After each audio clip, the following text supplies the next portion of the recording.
నీవయ్యా, స్తోత్రాలయ్యా, నా దైవము నీవయ్యా.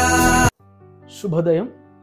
క్రీస్తునందు ప్రియమైన విశ్వాసులారా, సజీవుడు అయినటువంటి యేసుక్రీస్తు యొక్క శుభప్రదమైన నిరీక్షణ నామంలో మీ అందరికీ కూడా ఉదయకాల శుభాలు తెలియజేస్తున్నాను. ఇది మన టీఎల్సీ దిన ఆహారంలో దేవుని యొక్క వాక్యాన్ని మన జ్ఞాపకం చేసుకుందాం. అపోస్తలుడైన పౌలు రోమీయులకు రాసినటువంటి పత్రిక 14వ అధ్యాయం 13వ వచనాన్ని మనం జ్ఞాపకం చేసుకుందాం. కాగా మనమిక మీదట ఒకరినొకడు తీర్పు తీర్చుకుందాము. ఇదియుగాక సహోదరునికి అడ్డమైనను ఆటంకమైనను కలుగజేయకుందుమని మీరు నిశ్చయించుకొనుడి. దేవుని బిడ్డలారా, ఉదయకాల సమయంలో దేవుడు శ్రేష్టమైనటువంటి తలంపుల ద్వారా మనతో మాట్లాడుతున్నాడు. మన జీవితంలో మనం గ్రహించాల్సింది, నేర్చుకోవాల్సింది, అనుసరించవలసినటువంటి సత్యం ఉన్నది. యేసు ప్రభు ఒక మాట మనకి జ్ఞాపకం చేసిన ఆజ్ఞలో గుర్తు చేసిన మాట ఏంటంటే, నిన్ను వలె నీ పొరుగు వారిని ప్రేమించు. పాత నిబంధనలో 10 ఆజ్ఞల్లో మనకు జ్ఞాపకం చేయబడింది. నూతన నిబంధనలో 2 ఆజ్ఞల్లో ఒక ఆజ్ఞ, నిన్ను వలె నీ పొరుగు వారిని ప్రేమించాలి అని, నీ సహోదరుణ్ణి నీవు ప్రేమించాలి అని. ఈ భాగంలో మనకు జ్ఞాపకం చేసిన మాట ఏంటంటే, మనం ఇక మీదట ఒకరినొకడు తీర్పు తీర్చుకుందాము అంటున్నాడు. ఒకరినొకరు తీర్పు తీర్చుకోకుందాము అంటున్నాడు. మన మట్టుకు మనం ఎదుటి వారికి తీర్పు తీర్చుకొని ఉండాలి.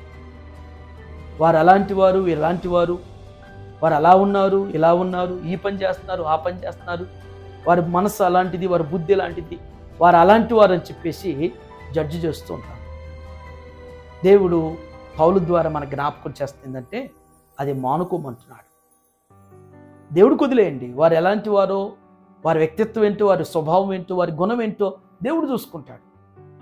వారికి నీవు తీర్పు తీర్చడానికి నీవెవరు? నీవైనా నేనైనా కానీ వారికి తీర్పు తీర్చేటువంటి ఆ అధికారం ప్రభు మనకివ్వలేదు. ప్రభు చూస్తాడు, ప్రభు తీర్చుతాడు తీర్పు, నీకైనా నాకు అనేటువంటిది జ్ఞాపకం చేసుకోవాల్సి మొదటి తలంపు. రెండవ తలంపు, సహోదరునికి అడ్డమైనను ఆటంకమైన కలుగు చేయకుందామని మీరు నిశ్చయించుకోండి. మాటలు అడ్డేస్తుంటారు కొందరు నడిచేటువంటి దారిలో అడ్డులు పెడుతుంటారు. ఎంత అభ్యంతరకరంగా, ఆటంకకరంగా ఉంటారంటే, ఎదుటివారు అభివృద్ధి చెందటం ఇష్టం ఉండదు.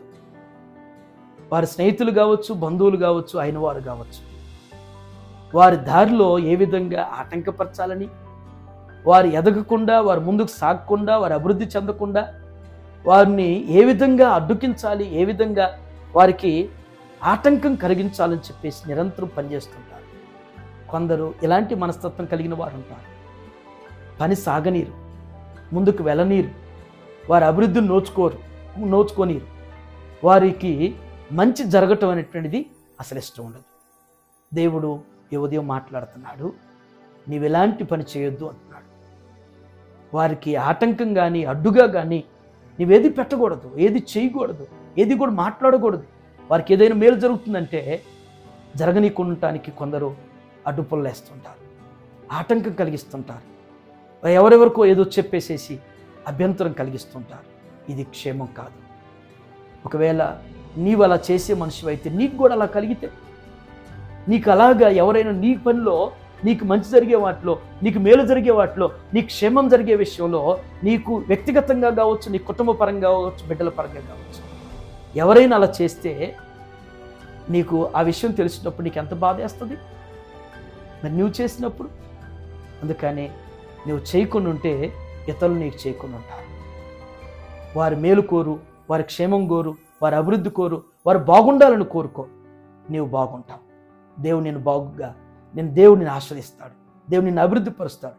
అటు రీతిగా ఈ ఉదయకాల సమయంలో దేవుడు మనందరి జీవితంలో తీర్పు తీర్చేటువంటి ఆ పని మనది కాదని తెలుసుకుంటూ, మన చుట్టుప్రక్కల ఉన్నటువంటి వారికి మనం ఆటంకకరంగా, అభ్యంతరకరంగా, వారికి అడ్డుకట్టలు వేసేటువంటి మనసు కాకుండా మంచి హృదయంతో, మంచి మనసుతో ఈ అంత్య దినాల్లో పరిశుద్ధాత్మలో మనలందరిని కూడా సరైన రీతిలో స్థిరపరుస్తూ ముందుకు నడిపించుగాక. ఆమేన్. ప్రార్థన చేసుకుందాం. ప్రేమ కలిగిన నాయన, కృప కలిగిన తండ్రి, మీకు వందనాలు ప్రభువా. ఈ ఉదయం నాయన శ్రేష్టమైనటువంటి తలంపుల ద్వారా మాతో మీరు మాట్లాడినందుకు వందనాలు. ప్రస్తుత పరిస్థితి కాలంలో నా తండ్రి, ఎవరు చూసినా ప్రభువా ప్రేమలు చల్లారుతున్న పరిస్థితుల్లో నా తండ్రి, అన్నదమ్ములు అక్కజల్లినటువంటి బంధాలు, బంధువులు అనేటువంటి ఆ ప్రేమలు, ఆ బంధాలు లేనటువంటి పరిస్థితుల్లో నాయన ఒకరినొకరు ద్వేషించుకుంటూ, దూషించుకుంటూ దేవ శపించుకున్నటువంటి పరిస్థితులు ప్రభువా. దేవ ఎన్నో రకాలుగా నా తండ్రి, దేవ వ్యక్తిగతంగా ప్రభువా వారికి వారే మాకు మేమే మంచివారు అని చెప్పుకుంటూ అయ్యా ఎదుటి వారిని మాత్రం తీర్పు తీరుస్తూ, ఎదుటి వారి గురించి చెడ్డగా దుష్ప్రచారం చేసేటువంటి స్వభావాలు ఎక్కువ అవుతున్న పరిస్థితుల్లో నా తండ్రి, మీరు మాకు జ్ఞాపకం చేసిన ఆజ్ఞను, నిన్ను వలె నీ పొరుగు అని ప్రేమించమని సెలవిచ్చింది మేము అనుసరించేటువంటి వారుగా దేవ మమ్మల్ని స్థిరపరచమని ప్రార్థన చేస్తున్నాం. ఎదుటి వారికి నాయన మేము అడ్డుగా, ఆటంకకరంగా, ఆయాసకరంగా ఉంటుంటే క్షమించండి ప్రభువా. ఆ స్వభావం, ఆ బుద్ధిని మార్చండి.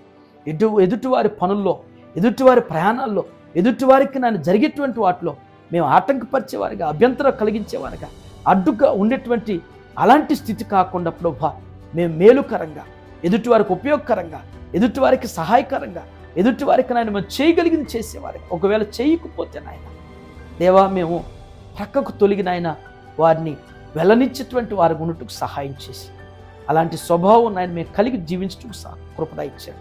ఏవదేవ నాయన టీఎల్సీ రోజున ఆహారం చూస్తే ప్రతి కుటుంబాన్ని, ప్రతి బిడ్డను కూడా మీరు జ్ఞాపకం చేసుకున్న ప్రభువా మీ కృపలో మీరు నడిపించి బలపరిచి స్థిరపరచమని యేసు నామములో ఈ ప్రార్థన మీకు సమర్పించున్నాను తండ్రి. ఆమేన్. దేవుడు మిమ్మల్ని దీవించును గాక.